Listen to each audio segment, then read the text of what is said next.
Okay, good afternoon, ladies and gentlemen, and thank you to the Secretariat to allow us to start. My name is Abdoulaye Diop. I work at the African Union. I'm a former Minister of Mali. I'm also pleased to be a member of the board of the ASWAN Forum. Welcome to all of you to this high-level session on recovering stronger, rebuilding better, pathways for a more secure, resilient and prosperous Africa. We have about 90 minutes for this session. We will allow each speaker to speak for about between 7 to a maximum of 10 minutes for this session. COVID-19 is not only the greatest global health crisis, but is also a humanitarian crisis, as much as the socioeconomic crisis, a security crisis, and a human rights crisis altogether. It could also result in the world's worst global recession since the Great Depression. To give you some figures, only for this month, the global epidemic has caused about 105 million cases have been reported globally, and 2.2 million have died. At the same time, in Africa, this figure are 4 million cases reported on the continent, and almost 100,000 people died, unfortunately. The pandemic has exposed vulnerabilities and exacerbated inequalities within and between nations, between developed and developing countries, hitting the poorest and the most vulnerable people, particularly, have been hit very hard. Though it hit hard very late, Africa is already facing a synchronized and deep crisis at all levels: health, economic, social. Institutions are already overstretched, as we all know. A heavy and durable economic toll which will threaten progress and prospects, widen inequality between and within countries, and worsen current fragilities is afoot on the continent. If this is unmanaged, it will in turn threaten developed countries' recovery. This can be mitigated, but only if we act immediately and collectively in solidarity. With a global financial contraction underway and an impending recession, there is a clear setback in development efforts across the continent. The pandemic has also magnified the underlying systemic risks and structural inequalities that far predate this crisis, most notably for vulnerable populations, including women, children, and displaced people. At the same time, challenges to peace, security, and development still persist as the continent continues to witness an upsurge in terrorism, transnational organized crime, violent conflicts, inter-community violence, to name few. In response to these challenges, African leaders and African Union have shown strong leadership in mitigating the immediate health and socio-economic impact of the pandemic by establishing a COVID response fund, a continental task force to coordinate the continental response, but also to establish a partnership for COVID testing in Africa, named PACT. We have also established a consortium for clinical vaccine trial, named CONCOVAT. The appointment by the chair of the union, then President Ramaphosa, and now current champion of the African Union for COVID response, have appointed 6 eminent Africans as a special envoys to mobilize international support for the continental fight against the pandemic. In addition to that, Africa has also established an African medical supply platform, and also the development of a vaccine strategy for the continent, which target vaccinating a minimum of 60% of Africa's population, and to accelerate the arrangement of financing the procurement of COVID-19 vaccines for the continent. And also, the President Ramaphosa have also established an important team that we call AVAT, which is the African Vaccine Acquisition Task Team, which is mandated to secure necessary resources for achieving Africa's COVID-19 vaccine strategy. This multifaceted response has also been about advancing more robust partnership, innovation, and sharing the strategies and resources. Significantly, this pandemic has demonstrated the importance and the value of the African Union and the Africa CDC through mainly collaboration, cooperation, solidarity, regional response. They need to invest more strongly in our health system.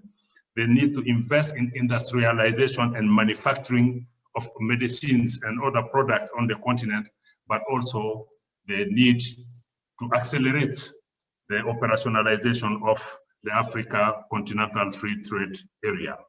Accordingly, this session serves as a conversation starter on how the pathway, how pathway to recover strongly and rebuild better can support progress toward achieving the Agenda 2063 of the African Union, the Africa we want, but also the United Nations Agenda 2030. It is then with great pleasure that I welcome you all, honorable panelists and distinguished delegates, to this session. It's again this background that I would like to suggest several questions to this eminent panel. We have a distinguished panel, which is in fundamental sense, does not need introduction. We have Dr. Tedros Adhanom Ghebreyesus, Director General of the World Health Organization, Dr. John Kengasong, Director of the Africa Center for Disease Control Prevention, Africa CDC, Dr. Akinwumi Ayodeji Adesina, President of the African Development Bank, Mr. David Chibangu, which is the head of the expert team of the Democratic Republic of Congo, in charge of coordinating the chairship of the Democratic Republic of Congo. You have Dr. Ala El Said, Minister of Planning and Economic Development of the Arab Republic of Egypt. We have also Dr. Cristina Duarte, former minister, currently special advisor on Africa of the United Nations Secretary General. And lastly, we will hear a video message from the Minister of Foreign Affairs of Japan, Washio Eshiro, who will share with us his thoughts. Starting with Dr. Tedros from the World Health Organization. 1 year into the greatest crisis of our time, there is no question that we still face unprecedented danger, but we also have unprecedented opportunity to make health a heartbeat of development and the foundation of a more secure and more equitable world. These were your words at the 148th session of the World Health Organization Executive Board meeting. COVID is proving not to be only a global health crisis, as we all know, but also poses serious socioeconomic repercussions. With weak healthcare systems, the capacity of most African states is being severely tested as they lack the requisite resources to deal with a prolonged crisis of this magnitude. I have two questions for you, Dr. Tedros. What are the implications of the COVID-19 pandemic for Africa? Second, how do you see the way forward? And third, how can we ensure that Africa is not left behind? Dr. Tedros will share with us a video message responding to these questions.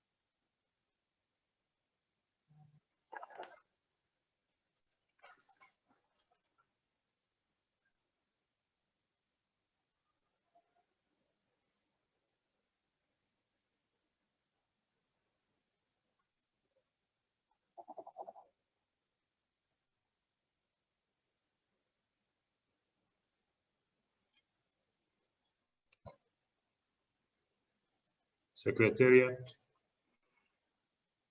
can we have the response from Dr. Tedros? Systems. But the pandemic is a surprising paradox. Some of the wealthiest countries with the most advanced medical technology have been hardest hit, while many countries in Africa have managed to prevent or control widespread community transmission.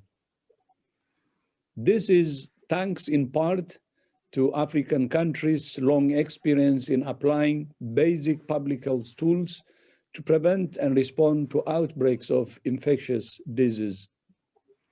The clear lesson is that good governance and investments in public health functions are essential, especially primary health care, which is the first line of defense against health emergencies and the foundation of universal health coverage.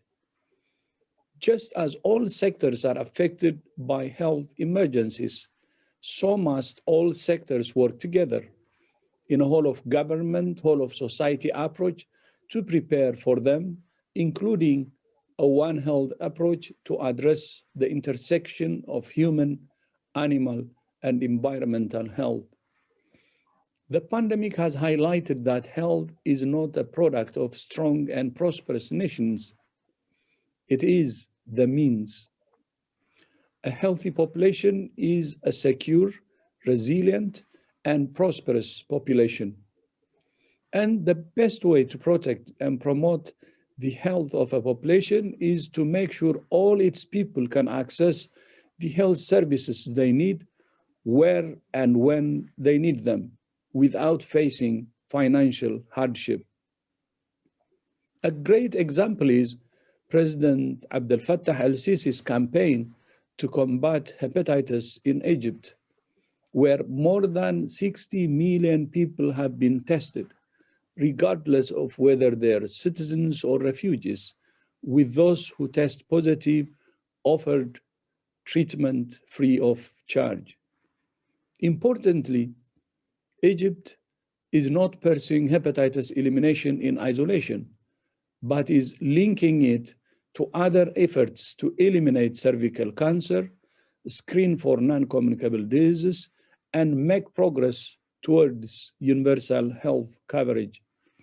As we work together to respond, recover, and rebuild, we must see health not as a cost to be contained, but an investment to be nurtured, an investment that delivers a rich reward. I thank you. Shukran jazilan. Thank you, Dr. Tedros, for your very succinct, brief, and very deep reflections on these issues. I will come back later maybe to take some takeaways from your intervention. Let me now move to Dr. Nkengasong, Director of the Africa CDC. Despite its relatively young age, the Africa CDC has strengthened the capacity of Africa public health institutions to detect and respond quickly and effectively to COVID pandemic. However, as you mentioned before, the second wave of the pandemic is fierce, hitting more African countries than the first one, and with higher mortality rate than the global average.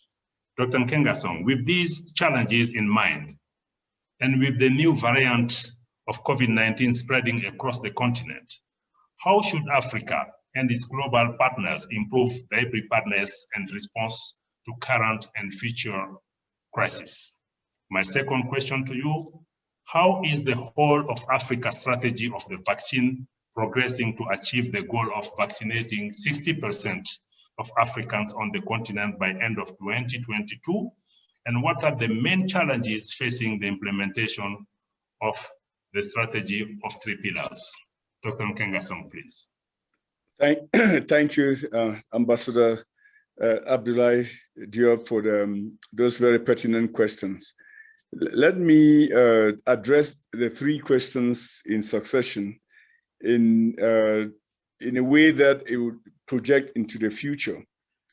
When the chairperson of the African Union Commission, Excellency Moussa Faki, made his introduction, he touched on a very key element there. He called on a new public health order, which speaks to certain dimensions that I'd like to reinforce here, because that is the only way our continent will need to prepare itself for the future, reflecting on your first question.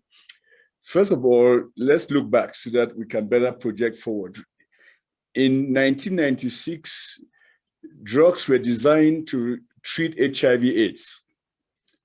And it would take 10 years for Africa to have access to those drugs. And between 1996 and 2006, 12 million Africans died, and I'll add unnecessarily.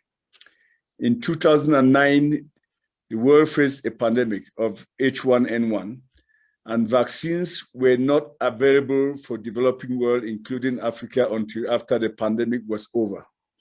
And in 2020, we are facing a very dire situation where vaccines are beginning to trickle on a continent of 1.2 billion people. And if something is not done and done urgently, we may find that history will repeat itself. Where do we go from here? I think, as you said earlier, Ambassador, we need to build back better, what I call build back better, bolder, and bigger, and embrace a new public health order for our continent in 4 areas. One is to really engage in continental manufacturing of vaccines, diagnostics, and drugs. A continent of 1.2 billion people cannot, and I underline it, cannot, mortgage its health security to the externalities of outside of the continent and rely on people to produce these interventions and then share some with Africa. That would be a mistake that we are bringing upon our own health security. The second thing we need to do as a continent, in the spirit of the new public health order that Chairperson Faki just mentioned, is our own workforce development, a competent workforce development that will be ready to go swing into action once these outbreaks happen. The third thing we must look at is strengthening our own public health agencies to begin to have a network of regional public health agencies, including a strong and empowered Africa CDC that can connect with Nigeria CDC, the Ethiopian Public Health Institute, across the continent, all 55 of them, so that we form a brigade that we can go and swing into action each time the continent is challenged. And lastly, partnership with the private sector. Ambassador, those innovations that you mentioned about the platform and others are because of the public-private partnerships that the leadership of the continent put together. Let me just speak to the 60% vaccination campaign. Unless and until we strive to vaccinate at least 60% of our population, we will remain a continent of COVID going forward. I have no doubts in my mind, as a virologist for 32 years, that Europe, United States will vaccinate its people within the next 6 months. And if we do not do that, our continent will become the continent of COVID. And it will come with serious economic implications and serious health implications. So we must do everything to strive to meet our vaccination target of at least 60% of our population. Let me just speak to the challenges that we face with achieving that goal. Vaccines plus vaccination equals save lives. So we are beginning to see vaccines come to the continent. President Ramaphosa put together AVAC, the African Vaccine Acquisition Task Team. That effort must be supported and be seen as complementary to COVAX, not duplicative. COVAX is only going to enable us to achieve 20% of our vaccination target. So AVAC is that remaining effort that will take us from 20% to 60%. So we are very pleased with what COVAX is doing, where we acknowledge that we have to rely on our own means to get to at least 60%. The United States is aiming for 80 to 90%. Europe is aiming for more than 80% vaccination. We cannot aim for low. So I think those are the challenges that we are facing there.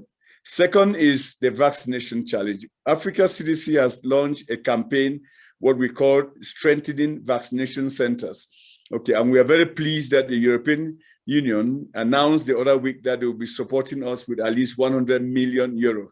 We look forward to using that money to rolling out vaccination. As I said, vaccines without vaccination means that we are not vaccinating our people. So, Excellency, those are my reflections on the 3 questions that you outlined. Thank you.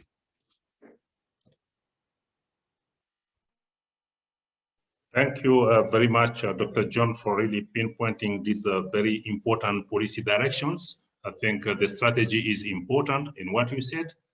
Building the capacity to respond is also very, very important.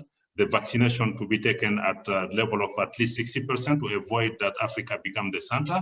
I think these are key messages that we can take from your presentation. Now, let me turn to another great African, Dr. Akinwumi Adesina, the president of the African Development Bank. Dr. Adesina, since the outbreak of the pandemic, African Development Bank has launched a 10 billion, I repeat, 10 billion covered response facility to provide financial support to countries across the continent, providing immediate liquidity and helping countries purchase necessary testing equipment and establish isolation centers. But more importantly, a considerable portion of this fund is directed to support the private sector, including the small and medium-sized enterprises. My question to you is the following. With African economy projected to go into recession this year, what is the outlook for Africa's economy, taking into account the possible long-term effect of the COVID pandemic? Second, how can African economies recover back stronger and rebuild better after the pandemic? Dr.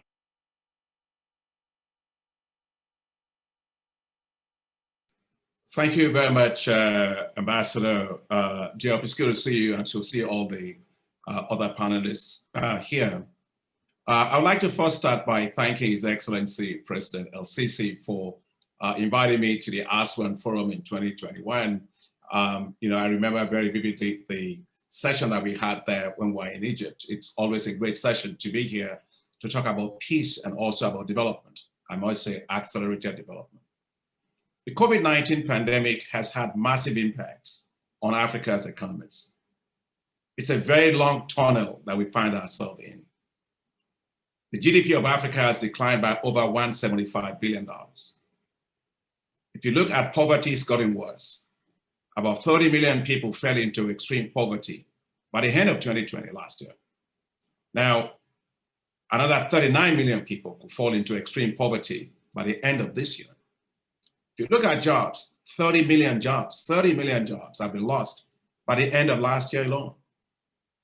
You look at the real GDP, it's declined from minus 2.1% was what we had last year. That's the worst growth in 5 decades on the continent. We've lost a lot of our growth. But that said, recovery is obviously in sight. The African Development Bank projects that real GDP growth of the continent will recover from the minus 2.1% last year to 3.4% this year. And that happens to whether it's the oil exporting countries, whether it's the mineral exporting countries, whether it's the ones that are not even resource intensive countries, all across the board, we actually project that Africa will see a rebound. But as we've heard from Dr. Ngeson of the Center for Disease Control, this is all contingent on access to vaccines. And also global economic recovery, the recovery of the supply chains, global manufacturing capacities, the recovery of the commodity prices, and of course, tourism. And the pickup of economic activities after the lockdowns and the travel restrictions have been lifted. To build back faster, stronger, and with resilience, we must, in my view, focus on 7 key areas. First, we must restore macroeconomic and fiscal stability. Paramount, of course, is the need to tackle Africa's high debt levels. Now, 6 countries are currently in debt distress. 14 are in a state of high debt distress. I commend the initiative of the G20 on the debt service suspension initiative, which has helped with $5.2 billion to defer payments for debt for African countries that participate. But let's recognize that this is still very marginal, of course, because that only accounts for 3.4% of the outstanding bilateral debt that Africa faces. There must be a significant reduction in the debt stock itself to free up more fiscal space for African economies. The thing to bear in mind is that the commercial creditors, who now hold 40% of Africa's debt, should be part of this plan for stabilizing the debt stock of African economies. But we must also look at ourselves and also change. We must ensure sustainable debt management through policy reforms, public financial management, and of course, mobilizing domestic resources to finance our development. Second, Africa must now industrialize and build its manufacturing capacities. I think the DG for the Center for Disease Control was just saying a moment ago. For me, actually, it was quite odd and very sad indeed that Africa was relying on donations for masks, for gloves, and for disposable medical consumables and all of that. And as he clearly said, we are at the very bottom when it comes to the issue of vaccines. Now, this must never happen again. It's time for us to develop Africa's industrial pharmaceutical capacities.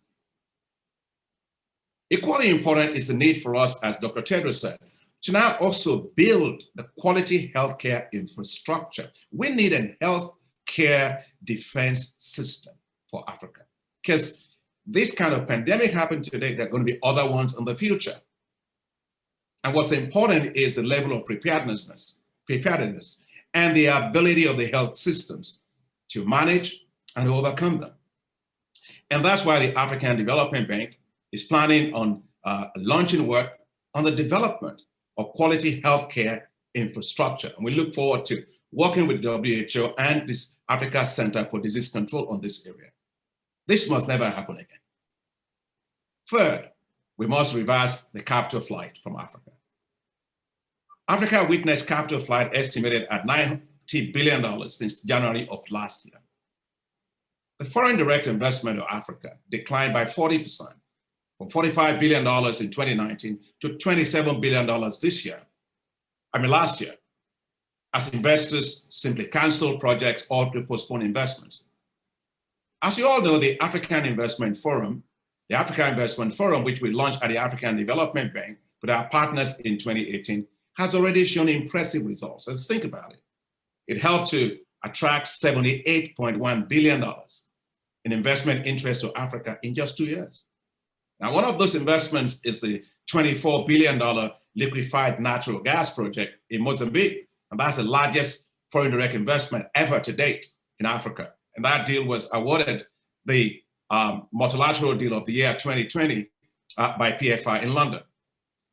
Now, we must now, as we look to grow back, develop bankable projects with more project preparation facilities. And that's why I'm delighted to let everybody know that the Africa Investment Forum has already prepared $208 billion of pipeline of projects that we can help to now attract investors to help to build back investments to accelerate our development. The fourth point is we must prioritize climate adaptation. Now, COVID-19 did not change the pressing need of tackling Africa's climate change challenge. Now, Africa loses $7 to $10 billion per year from climate change. And so as we look at COP26, there's an urgent need for climate adaptation finance for Africa. From droughts, you've seen it, and if we don't deal with it, we could even have transnational wars over water scarcity. The African Development Bank has committed to reach $25 billion in climate finance by 2025. And I'm delighted to work together with the former United Nations Secretary General Ban Ki-moon to set up the Global Center for Adaptation in Africa, together with the African Development Bank. And we have launched what we call the African Adaptation Acceleration Program to mobilize an additional $12.5 billion, but that's going to be exclusively for adaptation. The fifth issue we must tackle is that we must ensure the success of the African Continental Free Trade Area. Now, on this one, I want to say that for sustained growth, we must, and competitiveness and health and wealth, we must not turn this zone into just a consumption zone. It must be an industrial manufacturing zone, which make markets for value-added goods and services to create much-needed prosperity. Sixth, we must now seriously tackle unemployment which is now being made worse by the pandemic. Think of it. An additional 100 million people will join the ranks of unemployed by 2030. We must therefore accelerate investments, especially in the youth. They are not the future. The youth are not the future of Africa. They're the present of Africa. And we must therefore create financial ecosystems to support the businesses of the youth at scale. And that's why the African Development Bank is working to now develop what we call youth entrepreneurship investment banks that will support the businesses of young people. They'll be run by young bankers, smart bankers, but making sure the businesses of the youth get the investment that they need. People talk a lot about empowering the youth. I don't believe in those things because a lot of the people trying to empower them are simply empowering themselves. The youth need investment at scale. And that's what the youth entrepreneurship investment banks will do for our young people in Africa. And finally, the seventh point, we must ensure security, stability for Africa. Ambassador Diop, you mentioned this in your opening remarks. Yes, we said that there should be silencing the guns, but the guns have gone silent in a number of the wars and conflicts between nations. We used to have this, but the guns are back, very loud, from terrorists, from insurgents, from herdsmen and farmer conflicts, from warlords fighting to control Africa's extractive natural resources. The guns are back and very loud and very destructive. You take a look at countries of the Sahel today, from Chad to Burkina Faso to Mali and to Niger, they spend 20 to 34% of their budgets annually on security. Now that displaces developing financing for health, for education, for water, for sanitation, for good roads, all the things that we need. The gas-rich zone of Cabo Delgado in Mozambique is now under insurgency attacks by terrorists and extremists. An investment of $24 billion there that will earn that country about $66 billion to lift it up is now under threat by insurgents over there. Take the Lake Chad Basin. The whole region is dragged down by terrorists, and these are now becoming regional spillovers that are beginning to really hamper current and planned investments on the African continent. I say this because insecurity has now become the number one challenge to Africa's development. Terrorism is shrinking Africa's investment space. Now, we must no longer decouple security and development. We used to look at them separately, but we must no longer decouple them. Insecurity is no longer a political issue. Insecurity is an economic issue. We must therefore develop new financial instruments that will allow us to support countries to address their security challenges that are now negatively affecting development on the continent. And that's why I have proposed that Africa develops and launches security indexed investment bonds that will help to raise financing from the capital markets to protect and secure investments in Africa from this rising insecurities. We've got to link insecurity to investments on the continent. Now I know that it's a long tunnel, but there's a light at the end of this tunnel. And I'm confident that with our leaders and all of us working together, Africa will certainly come out of this tunnel. Thank you very much, Ambassador. Thank you so much, Dr. Adesina, for enlightening us, but also with leaving us with a hopeful message that a light is at the end of the tunnel. I think you have given us also a real blueprint in terms of the response linking health issue, development issue, but also specifically looking at the security as a development issues and all the tools that have been in place. I particularly want to re-emphasize the issue of the youth unemployment, because this is a bomb on which we are sitting, which have even gone off for quite some time. So it's very important we create all the conditions to address also this issue of youth unemployment. I think I can embrace everything that you said. We are in an unprecedented crisis, which has a huge toll on all segments. of our society and economy, and we need to have a more coordinated response to it using all the tools at our disposal. We want to congratulate already African Development Bank for being a champion on the ground already, providing countries some of the for sharing your thought with us. Allow me now to turn to Mr. David Chibangu. David Chibangu is from the Democratic Republic of the Congo. He's the coordinator of the expert team of the DRC in charge of overseeing the chairship of the Congo. Let me also turn to French a bit since he's also a francophone. Monsieur Chibangu, il y a seulement un mois, votre pays vient d'assumer la présidence de l'Union africaine avec un très ambitieux agenda qui touche à la fois à la réponse à la pandémie, mais aussi à l'opérationnalisation de la ZLECAF, la zone continentale de libre-échange, aux questions de changement climatique, aux questions aussi de rapprochement de notre union de ses citoyens, mais aussi comment renforcer la paix, la sécurité sur le continent. Autant de chantiers très, très ambitieux pour votre présidence et pour nous tous. À ce moment critique donc de votre présidence, je voudrais savoir quelles sont les priorités que la présidence de la République démocratique du Congo s'est fixée pour faire avancer simultanément l'agenda de la paix, de la sécurité et du développement durable sur le continent.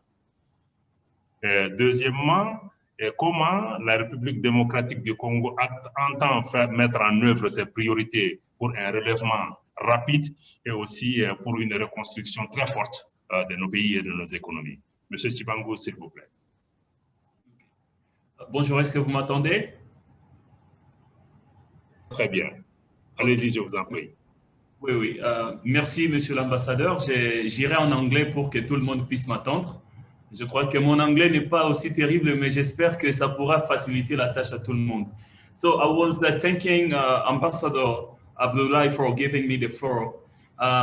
Excellencies and distinguished delegate who are participating on this Aswan Forum. The DRC is really thankful to be associated to this major activity. As the ambassador is just introducing me, I'm Mr. David Chibangu Tishiko, of course, the coordinator of the expert team of my country for this chairmanship of EU. I'm speaking on behalf of my Foreign Affairs Minister, who is prevented due to reason of state. I think many of you have noted that the ambassador of Italy just get this bad news about the accident in my country. So the Foreign Affairs Minister is quite dealing with the Italian government. So she really needed to participate, but as we all know, is a kind of a sensitive matter. So she had to be with Italian delegation to try to deal with this. So talking about DRC priorities on this mandature, my head of state priorities are built around 9 pillars. The first pillar is supporting in Africa with a sustainable peace and strengthening security. The second pillar of the head of state priority is supporting the African continental free trade area. ZLECAF in French is more easier for me to say ZLECAF. And the third pillar is accelerating the construction of the Grand Inga Dam to the benefit of the African Renaissance. The fourth pillar is strengthening African Union initiative in fighting COVID-19. The fifth pillar is implementing a successful Africa through a development of its human capital. The sixth pillar is promoting a Pan-African community that is aware of its history, its artistic potential, and its cultural richness. The seventh pillar is strengthening the fight against gender-based violence, gender equality in the representation and the promotion of in the African Union organs and member state institutions. The eighth pillar is reinforcing a good governance, the rule of law, judicial cooperation, and the fight against corruption, and a more attentive toward the vulnerable category of population, means migrants, IDPs, migrants, refugees, and IDPs. The ninth pillar is the Green Project, which is related to the climate change. So as you can see, when the head of state gathered around him some experts, among whom I am, he was trying to explain what we want to do on this historic chairmanship for my country. Because the last time that Congo has led our continent, talking about the organization, it was in 1967. That means it's totally, actually 54 years that the Congo didn't play this role. So the president is really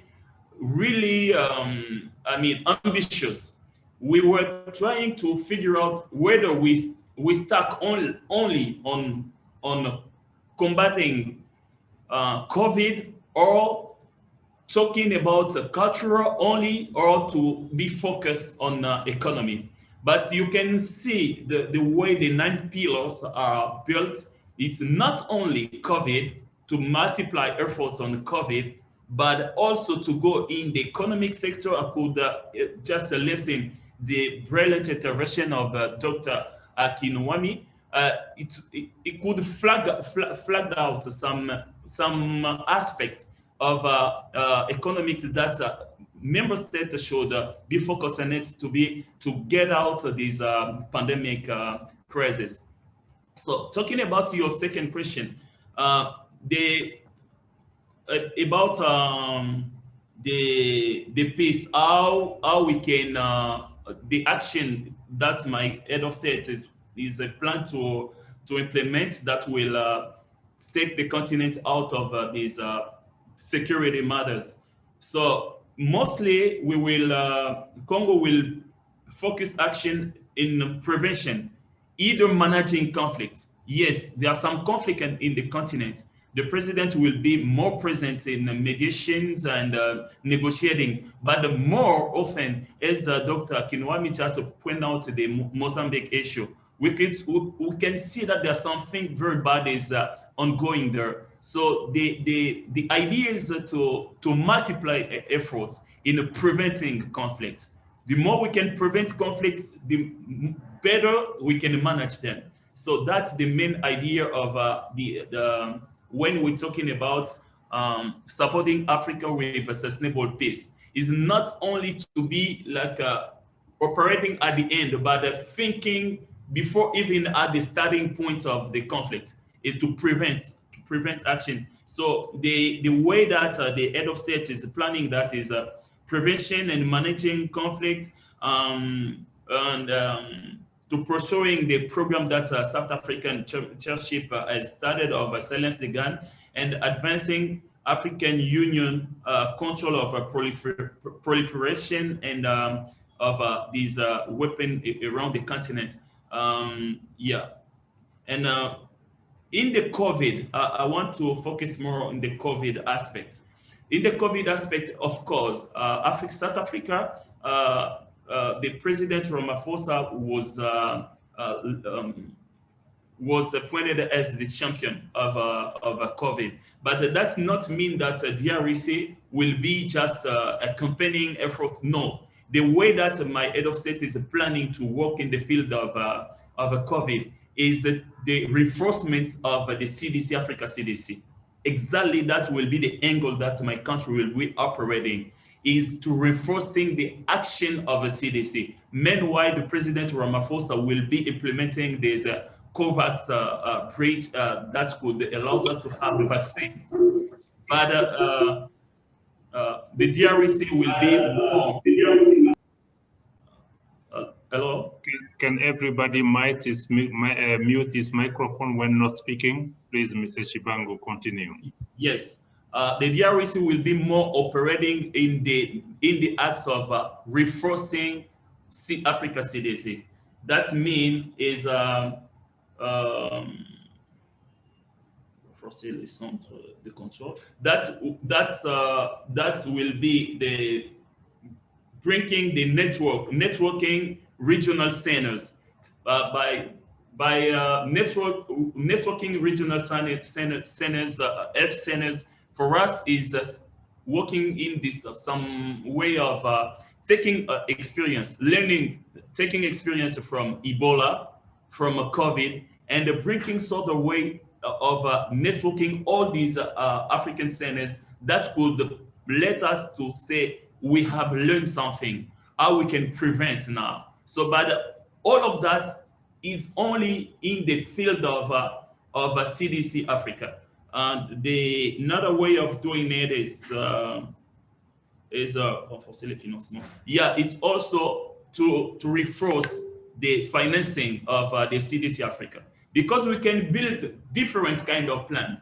We can say CDC Africa can be operating, producing policies, health policies, but if there is no fund, how can we even try to do anything? We don't think that CDC Africa is more competent. They have knowledges, but if we found them, we give them all the means that they need, they can really help Africa to go more than every kind of epidemics. And in the mean of finding solution to get Africa out of this economic crisis, I think the 9 pillars that have been appointed, and talking about even in Ingadam, you can see that we can have Dr. Akinwami. Sorry, I just referred to you because you just speak in front of before me. But it was very interesting because for us, we can talking about in industry, we can talking about economy, but if we don't have energy, we can't do anything. So we are the Ingadam, it must be in Congo. And this Congo is the leading now, who's taking the mandate. So the idea is to multiply efforts, how even to start the construction of this Ingadam, which can really lead to African Renaissance. So we are more focusing on that field, and then we think that at the end of the day, at the end of the mandate, if all African countries can do the ownership of these pillars, we can bring something good for our continent. Thank you, Mr. Ambassador. Thank you very much, Mr. Chibangu, for sharing the thoughts from the Democratic Republic of Congo. It's very important. I take on that we want to promote manufacturing, but manufacturing will not be possible unless we have meaningful investment in infrastructure and energy. And we know Congo is the bedrock for any energy production in the continent. Prevention of conflict, you said it, is the key. It's make more sense to invest in the prevention than to do the peacekeeping. Reinforcing Africa CDC, which has been already also highlighted by Dr. Nkengasong, of giving us the ability and the capacity and the capabilities and the human resources on the continent, not only at the level of Africa CDC, but having all the networks of the regional health centers to be capacitated to do their job is a very, very important element. Thank you for your insight on this element. Let me now turn to Egypt with Dr. Allah El Said, Minister of Planning and Economic Development of the Arab Republic of Egypt. We know that despite the negative impact of the COVID-19 on many economies on the continent and globally, Egypt has managed to get through this and is the only economy in the region that has been able to achieve positive growth rates in light of the crisis. Madam Minister, I have 2 questions for you. The first one, how have proactive initiatives launched before the outbreak of the COVID-19 pandemic helped the Egyptian economy become more resilient and flexible in the face of the pandemic?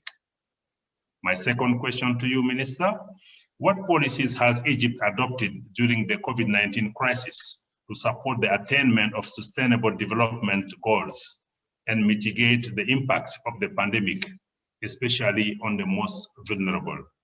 Dr. Al-Said, please. Thank you, Mr. Ambassador, Excellencies, distinguished guests, ladies and gentlemen. It's a great pleasure to be among you today in this second edition of the Aswan Forum that comes in the midst of unprecedented times, the COVID-19 pandemic and its vast health, economic, and social implications on the whole world, and especially on developing countries. And I here like to thank the Ministry of Foreign Affairs, His Excellency, the Minister, and all the colleagues at the Ministry of Foreign Affairs for hosting this event in spite of all the unprecedented circumstances. Coming to your first question, Mr. Ambassador, on the initiatives that Egypt has launched before the outbreak of the pandemic, I'd like to emphasize that Egypt has started in November 2016 specifically, has launched an economic reform program that entailed the implementation of a wide range of reforms, including the discipline of the fiscal and monetary policy, specifically liberalizing our foreign exchange rate for the first time, and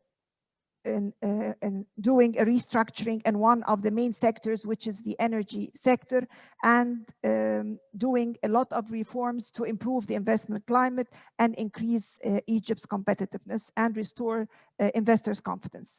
In addition to that, the Egyptian government enacted a lot of legislative reforms, basically the New Investment Act, the bankruptcy and market exit mechanism, in addition to all laws related to the investment climate, and specifically developing a small and micro enterprise new law that enhances the informal sector to become formal and work in a formal and official environment.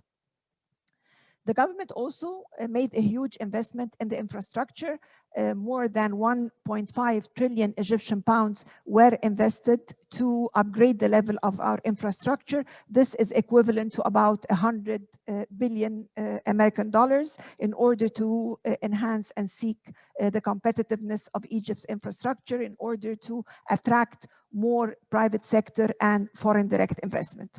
Last but not least, in 2018, Egypt embarked on a full comprehensive plan on human capital, revamping the education sector, having initiative of 100 million initiative tests, basically 60 million tests for the hepatitis C, in addition to a lot of different tests to women and children, and also a lot of capacity building program, especially to benefit from our young population, and establishing for the first time the National Training Academy that provides the Egyptian youth with all the technical needs to become future leaders. This successful implementation of the economic reform program contributed to a lot of improvement of the Egyptian economy's indicators. And let me give you an example of that. For example, in the first 3 quarters previous to the COVID-19, Egypt has achieved a growth rate of 5.6%. We were about to reach 6% if we did not witness, of course, the pandemic during the last quarter of the fiscal year of last year. Unemployment rate reached 7.7%, coming down from 12% in the previous fiscal year. There was also an increase in the foreign exchange reserves to cover more than 8 months of imports, compared to 3 months of imports in June 2016. Also, all these reforms has led to increased diversification of the Egyptian economy, making it less sensitive to shocks and, of course, more resilient to shocks, and especially these shocks leading to decrease in one of our main foreign exchange receipts, which is the tourism sector. Also, all this has led to provide the Egyptian economy with the fiscal space that we needed in order to support the Egyptian economy during the pandemic. Coming to your second part, what did Egypt do during the pandemic to mitigate the impact of this pandemic on the Egyptian economy? A pandemic that I always say this is the most serious pandemic and the most serious crisis that the world has witnessed and has affected the humanity. It's the most severe economic crisis since the Great Depression of 1929. The Egyptian government had a very clear strategy. This strategy was focused on the need to maintain a clear balance between ensuring to all the precautionary measures for people's health and at the same time sustain economic activity. That was a real challenge, but I think the Egyptian government managed this challenge very well. Therefore, we adopted a proactive strategy very early on, taking all necessary measures. His Excellency, the President, directed to have 100 billion Egyptian pound as a stimulus package in order to support all the vulnerable sectors and all the vulnerable segments of the population. And this approach or this strategy was based on three-dimensional approach. First, to ease the burden on the most affected sectors, especially that we have witnessed a total lockdown of our tourism sector, of our aviation sector, and some negative implications on some of the sectors, especially the small and medium enterprise sector. So the policies were decreasing interest rates by 300 basis points for the first time, in addition to different decreases later on, postponing all credit entitlements and taxes and loan repayments and all sovereign fees that the government, that the sector should pay to the governorates. The second was supporting the irregular workers. Egypt is a country that has 100 million, above 100 million population. We have about over 10 million of irregular workers or workers who work in irregularly or informally in the formal sector. So there was a disbursement of a monthly cash transfer for 3 months, what extended to another 3 months. This also helped us to create a database, a clear and specific database on all over 6 million workers to provide them now with capacity building and more decent jobs. The third was rearranging our priorities.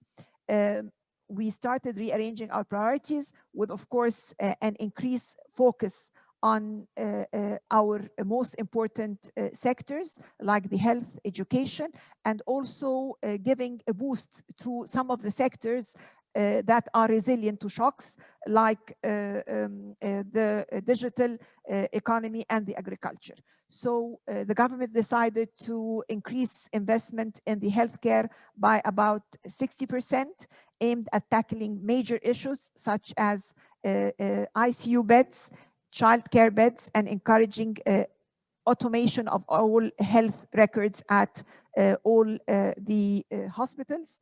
With regard to education, there was an increase of 60% investment in education by expanding capacity and improving school conditions and applying, of course, technology and digitalization to universities, in addition to establishing technical and vocational universities and community colleges. Investment, of course, in infrastructure digitalization was a must. So we enhanced our investment, our government investment, by about 300% in order to create the ecosystem that was needed for online education, for online meetings, and of course automate all services that the citizens need, and there is an increase for these services by time. The government also, one of the prioritized sectors was the logistics sectors and the development of supply chain in order to hedge against any disruption, especially for strategic commodities such as food and pharmaceutical. The fourth was shifting towards a green economy. This was a top priority. And of course, the fuel pricing reform and investment in solar and wind parks and projects to convert gasoline-powered vehicles to natural gas, and shifting towards electricity-driven public transport in order to promote sustainable growth and create more decent jobs. We strive to align public investment with green policies. We issued for the first time green policy guidelines for all public investment projects. This will be a national guideline and to engage with the private sector.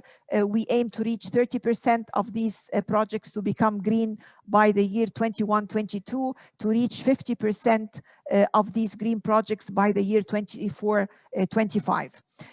Moreover, the government has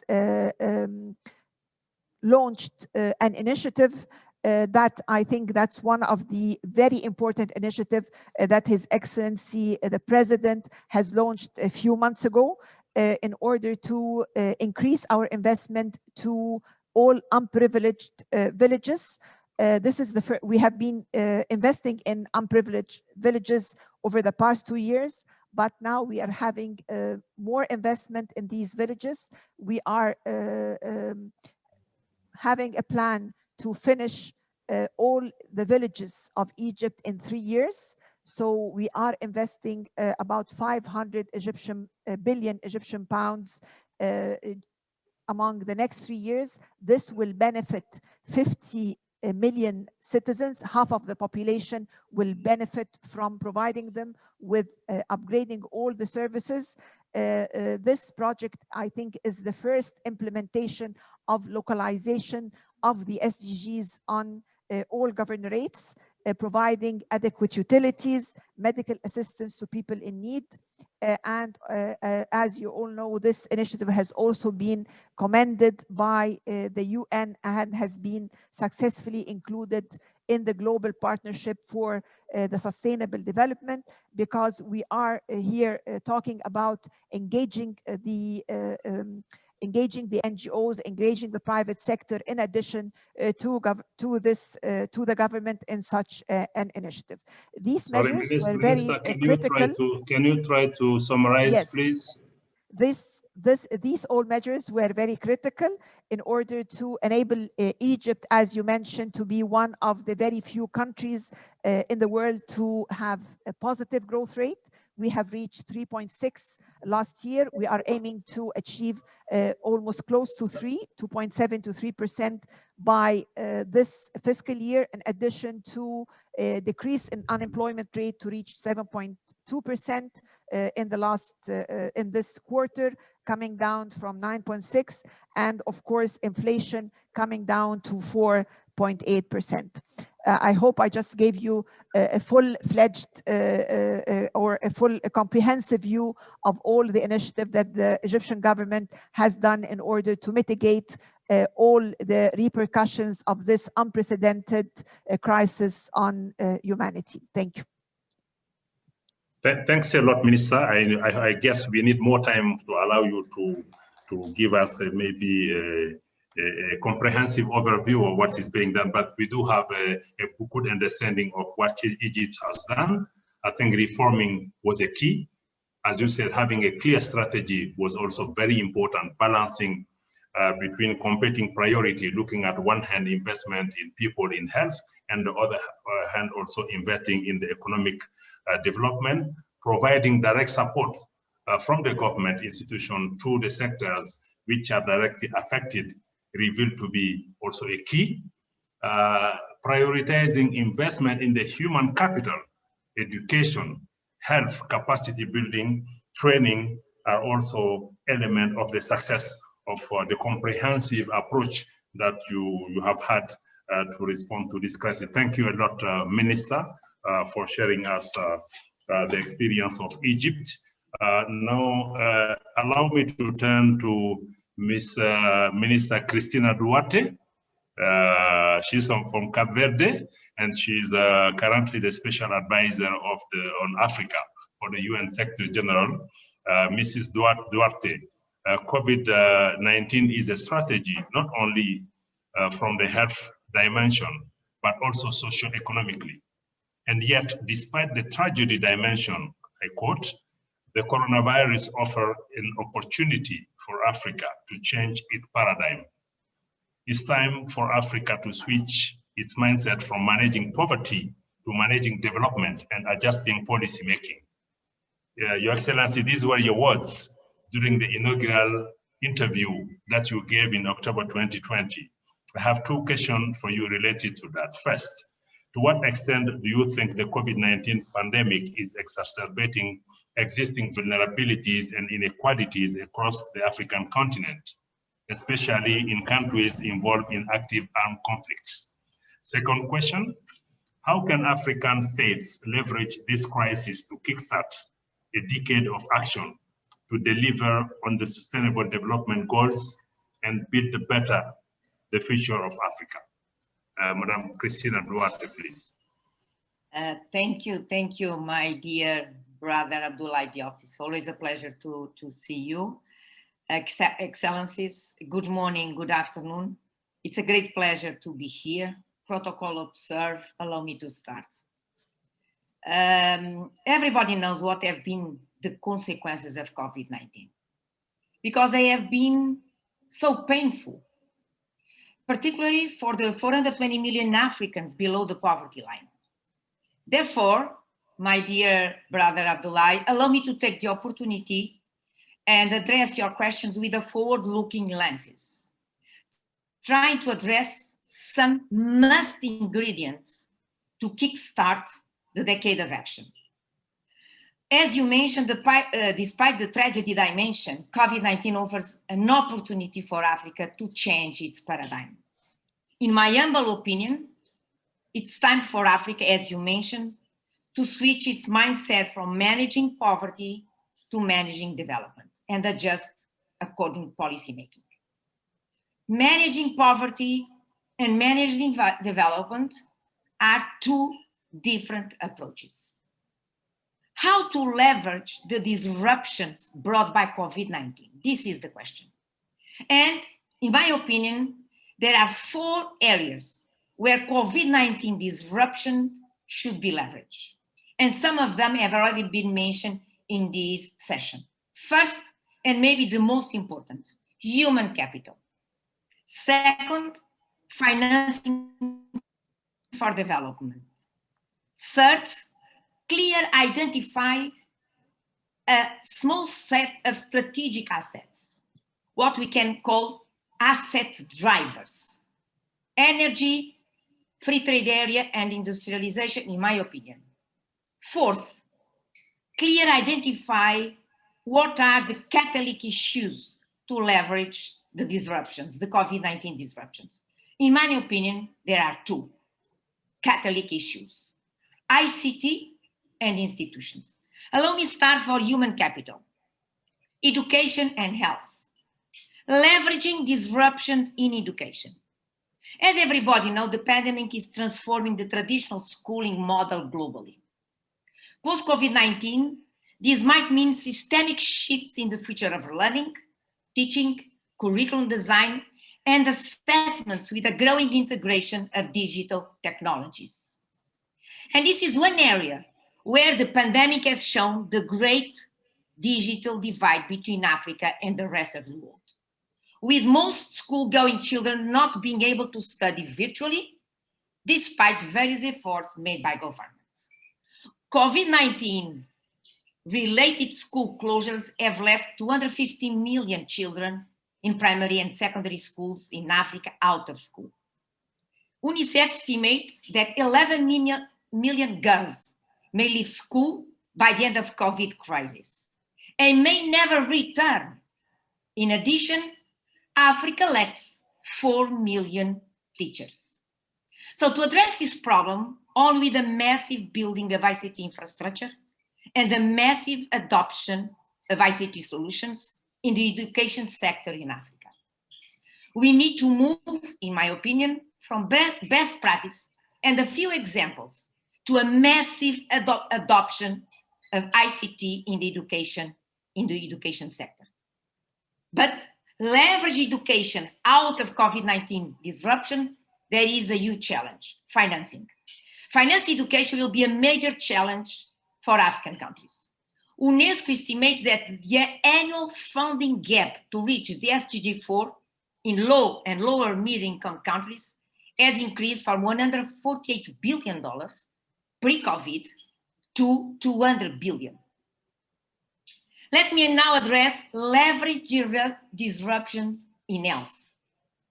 And the vaccine challenge is a good example that you are before an opportunity.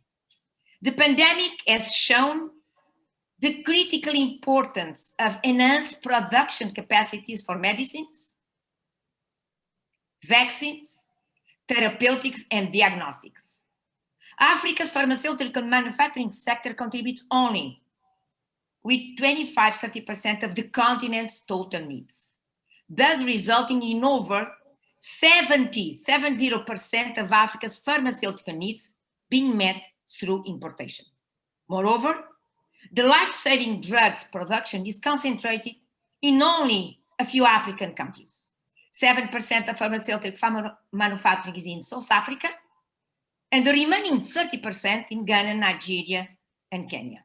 More, major import of generic drugs from outside the continent incur high transportation costs, which adds up the price of drugs that reach to end consumer. Building Africa's resilience post-COVID-19 and addressing the health challenge means prioritizing the implementation of the pharmaceutical manufacturing plan for Africa, as it has been approved by the African Union heads of states in 2005, and establishing the African Medicine Agency. This is a huge opportunity, and vaccines are there to tell us. Of course, this needs political commitment to prioritize investment for regulatory capacity development, pursue convergence and harmonization of medical products regulation in regional economy. And I do believe that by doing so, Africa will be in a position in the medium term to shift the focus from borrowing money to import vaccines to borrowing money to produce vaccines. The second ingredient to grab the opportunities brought by COVID-19 disruption is financing for development. In order to leverage the disruptions in the health and education sectors, as I just mentioned, there is one factor that is a game changer: the rebooting of financing for development. The COVID-19 has underscored that an exogenous shock might impact at the same time developing countries and donor partners, reducing the capacity of the latter, so reducing the capacity of our partners to provide support, and hence highlighting that countries should primarily rely on their own resources. This is therefore an opportunity to underline the role of domestic resource mobilization, and particularly to place the focus of attention in illicit financial flow as a potential source of huge amounts of funding that at the same time empowers African countries and contributes to strengthening institutions and preventing conflicts by curbing illegal economies. Illicit financial flows are the Achilles heel of African sustainable financing. And African sustainable financing needs a different multilateralism. On one hand, the international context has been adverse to the reinforcement of multilateralism. But on the other hand, multilateralism, duly rebooted, is absolutely essential to overcoming the adverse international context. And this is becoming a trap. Allow me to quote the Secretary General. Trust in multilateral systems itself is eroding, in part because you are not delivering inclusive and sustainable growth for all. We are not delivering inclusive and sustainable growth for all. Given these broad trends, it is clear that the world will not achieve the SDGs without a fundamental shift in the international financial system that enable us to address urgent global threats and restore trust in the international cooperation. Third, I would like to address the strategic assets. What are the strategic assets that we need to grab so that we grab the opportunities brought by COVID-19 disruptions? Energy has been mentioned. Energy, the continental free trade area, and industrialization, in my opinion. Promoting Africa's strategic assets is the best way to ensure its capacity to overcome future crises. Energy is crucial to ensure the connectivity of the continent, its growth, and even the distribution of the vaccines. Industrialization, and particularly the fourth industrial revolution, will help Africa leapfrog toward sustainability. And the full implementation of the free trade area is indispensable to consolidate value chains and to support the consolidation of strategic African-based industries, such as, again, the pharmaceutical industry. Fourth, there are two cross-cutting issues that will play a catalytic role: ICT and institutions. The pandemic has underscored the role of strong, efficient, and transparent institutions and of information and communications technologies in reacting swiftly to emerging challenges. Both issues should therefore be approached as cross-cutting issues to be mainstream in the process of changing paradigm. However, the massive adoption of digital technologies carry the need for policymakers to be aware and address complex social ethical issues, particularly in Africa, where weak institutions might not be in a position to manage privacy, data, endogenous control, tax evasion exacerbated by economic intangibilities.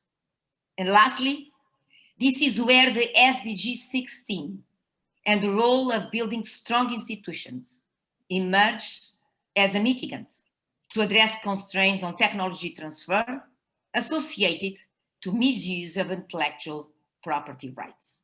Thank you very much for the opportunity. Back to you, my dear brother Abdullah.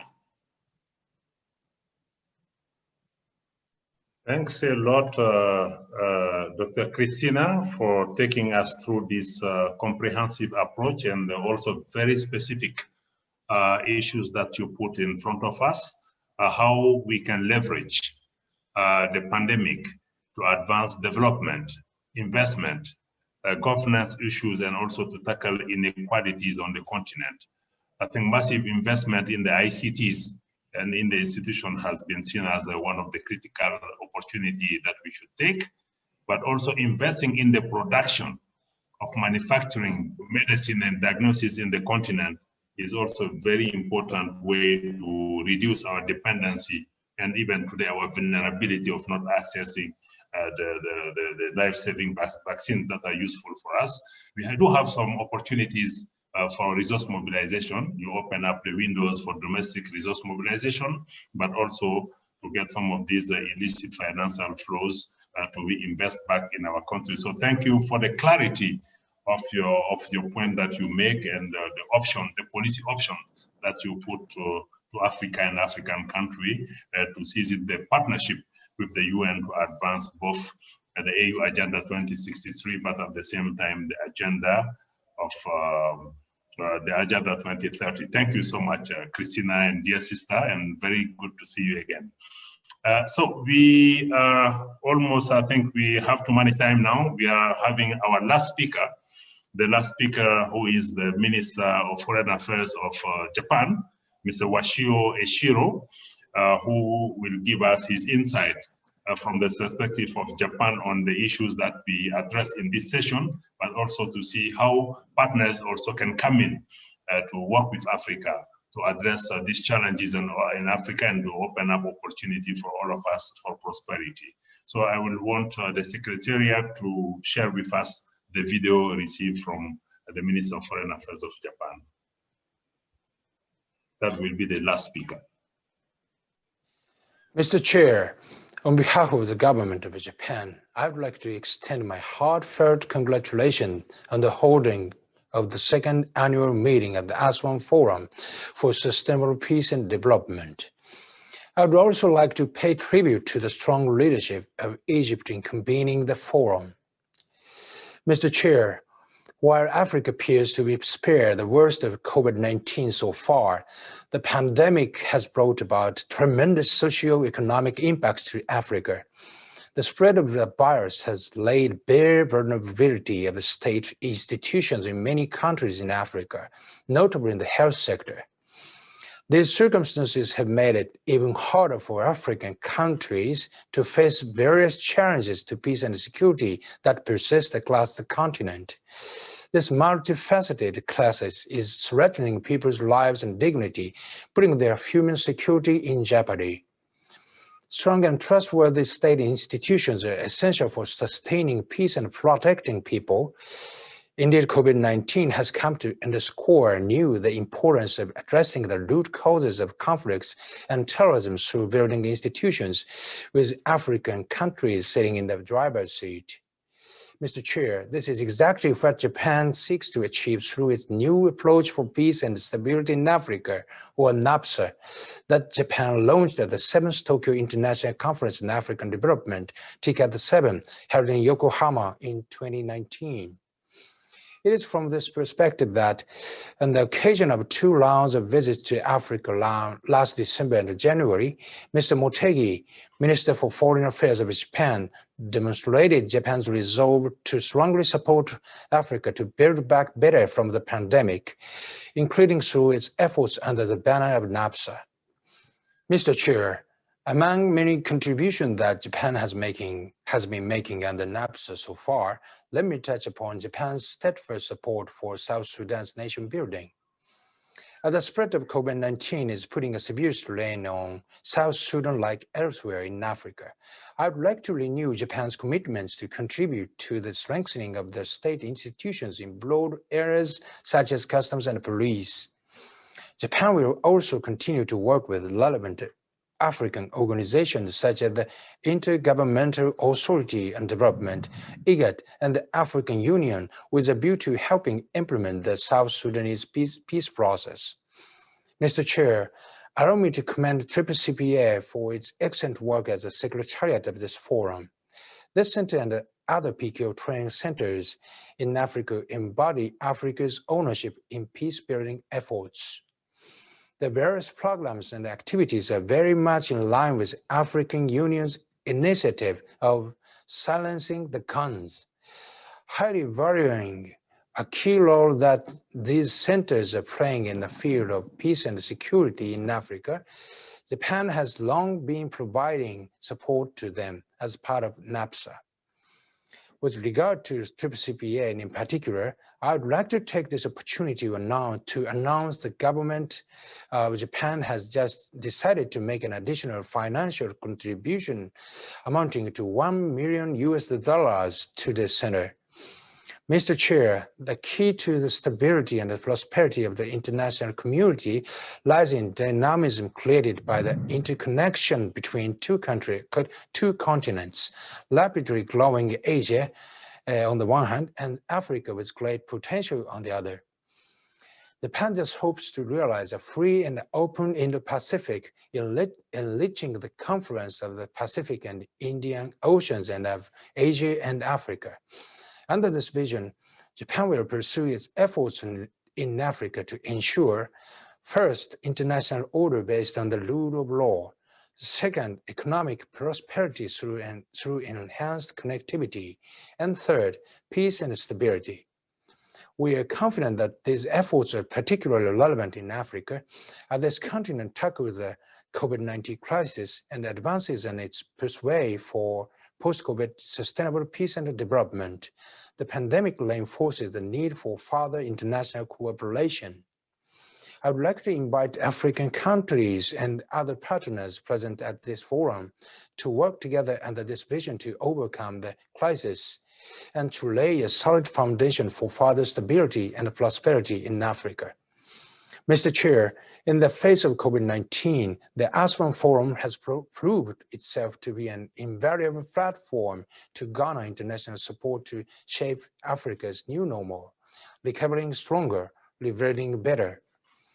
In this vein, I would like to assure you that Japan remains committed to the ASFAN Forum as a strategic partner. Let me conclude by reiterating Japan's determinations to strongly support African-led peace-building efforts toward TICAD 8 to be held in Tunisia in 2022. Thank you for your attention. Let me thank you, the Foreign Minister of Japan, who is also a great partner to Africa, and we look forward to seeing each other at the TICAD 8 in Tunisia. Now we are getting to the close, but before that, I will just ask the indulgence of the Secretariat to allow me to give 1 minute to each panelist to just give us two specific policy recommendations that we can, as a takeaway from this discussion. Let me start by Dr. Ngekasong. I hope he is with us. Dr. John, can you give us in 1 minute what are the two policy recommendations that you would like to put to the meeting takeaway? Yeah, absolutely. Thank you for the opportunity once more. I think I don't even I have one, which is strengthening continental manufacturing for diagnostics, vaccines, and manufacturing as a guarantee of our health security and economic security of the continent. That's all I'll submit. Thank you. We heard you loudly and clear. Thank you so much for this up-to-the-point recommendation. Dr. Adesina, are you still with us? Can you give us in 1 minute two policy recommendations? Yeah, I'm still here. First is that we must come to an understanding that Africa must never allow itself to be left behind when it comes to manufacturing, when it comes to vaccines, when it comes to pharmaceuticals. We must, as I said earlier in my remarks, now develop an African health care defense system for Africa. Because the pandemics that you have today are just the first one. There are going to be other ones coming. And Africa must never be caught again unprepared. So in terms of pharmaceuticals, in terms of quality healthcare, that's absolutely critical. The other one that I want to say is that related to the whole issue of dealing with shocks, in particular macroeconomic shocks, Europe has the European Financial Stabilization Mechanism. And as we go into the Africa Continental Free Trade Area, we cannot afford this kind of shocks that will pull our economies down, because that's an economy of $3.3 trillion. And so what I want to put on the table is that we must now put our heads together and design an African financial stability mechanism that will prevent us from actually going reeling under the impacts of this kind of macroeconomic shocks. Europe deployed trillions of dollars. US deployed more than $6 trillion. We were only looking for $154 billion for Africa last year, and we couldn't even get that. So I think that it is time for us, for Africa as a continent, to develop and put in place an Africa financial stability mechanism that will ensure that it doesn't reel from side to side when shocks like this happen. They should not happen again. Thank you so much, Dr. Adesina, for this powerful message. We have to be ready, we have to be prepared, we have to be organized to avoid the repetition of the situation we are in and investing in the financial stability mechanism for Africa. Thank you for this very important point. Let me call on Dr. David Chibanga from the DRC to give us also his 2-point policy recommendations. Thank you, Ambassador. 2 points for DRC. We can say that the Africa must be focusing on the effectiveness of the operationality of the ZELCAF. ZELCAF, what again in English? The free trade zone. So it's the effectiveness of the free trade zone that could lead us to another way of operating African economy. And the second, I want to revert to what I said before, is the networking of African health centers, sharing experience and the multiplying efforts on the combating COVID and other epidemic that will be the thing that could lead us to be more stronger and more resilient. Thank you.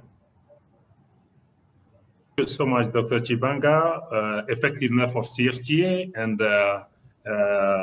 making more effective the network of health centers around the continent, which is also related to what Dr. John has said. Thank you so much for this one. Let me now turn to Dr. El Said to give us also her key specific policy actions taken from this meeting.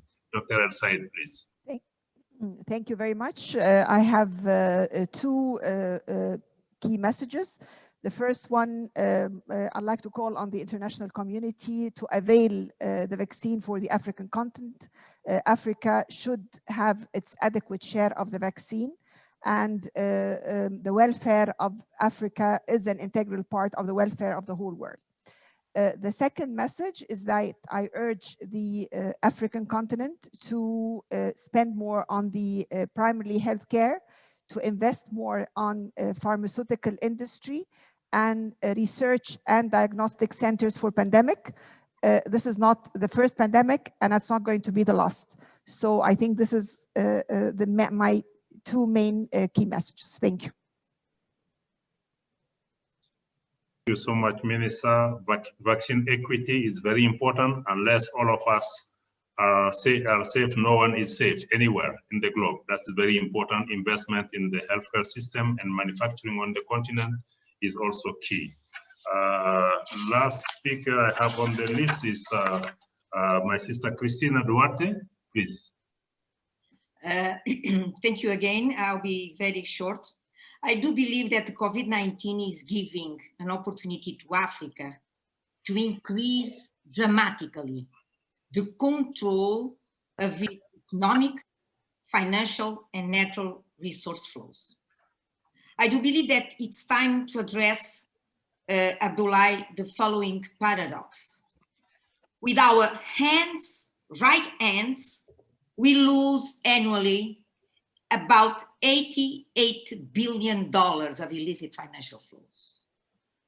And with our left hands, we beg for debt relief, impacting negatively on Africa's access to the international capital markets. So my last sentence of this workshop is, please, COVID-19 is giving us a huge opportunity to address this paradox. Thank you, Abdullah. Oh, thank you so much, Christina. Allow me not to attempt to summarize. I think you have done, all of you, a great job. We had an excellent panel. It's not live, so we cannot applaud all of you. I think we have the most articulated panel. I think they put all the issues before us. It means that we are in the crisis, which is unprecedented, but the solution exists. We need to have a political will. We need to look for solution in Africa here, because they are there. We need to invest in the manufacturing. We need to have the vaccine available. Unless we have the 60% of our population vaccinated, I think it will be difficult to have our economies up and running. And then we might become also the vaccine continent, so which we need to avoid. So I want to thank all of you for the constructive and very productive discussion that we have. And I want to applaud all of you on behalf of the audience. Unfortunately, we did not have the opportunity to hear from the audience, but I'm sure you covered all the issues with this point. I want to thank and congratulate all of you, to congratulate the ASEAN Forum, the Secretariat, and all of you who have facilitated this session, the interpreters, the technical people who are working behind the scene. Personally, I have been privileged to have the opportunity to usher this session. So thanks all of you, until we meet again.